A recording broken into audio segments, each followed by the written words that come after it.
Siap untuk kisah horor dari salah satu bangunan paling angker di Asia. Kali ini, kita akan menyelami kengerian Rumah Sakit Changi. Terletak di Singapura, bekas Rumah Sakit Changi memiliki sejarah kelam yang panjang, menjadikannya sarang cerita-cerita hantu yang menakutkan. Dibangun pada tahun 1930-an sebagai bagian dari pangkalan militer Inggris, rumah sakit ini kemudian digunakan oleh Jepang selama Perang Dunia Kedua sebagai kamp tahanan. Ribuan tahanan perang sekutu dikurung di sini dalam kondisi yang mengerikan. Banyak dari mereka mengalami penyiksaan, kelaparan, dan meninggal dunia di dalam tembok rumah sakit ini. Arwah para tahanan yang meninggal secara tragis diyakini masih bergentayangan di lorong-lorong gelap dan ruangan-ruangan kosong rumah sakit.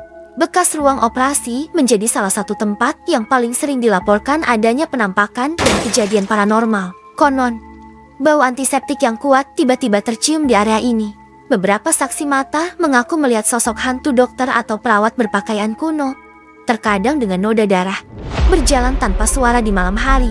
Kamar-kamar pasien yang kosong juga menyimpan cerita kengerian.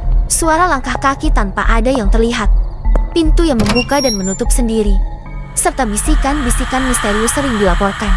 Salah satu penampakan yang paling sering diceritakan adalah hantu seorang wanita berambut panjang yang mencari anaknya, sering terdengar menangis pilu.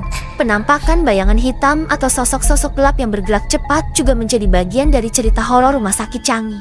Kejadian-kejadian aneh seperti pintu dan jendela yang tiba-tiba tertutup sendiri, lampu yang menyala dan mati tanpa alasan, menambah aura angker tempat ini.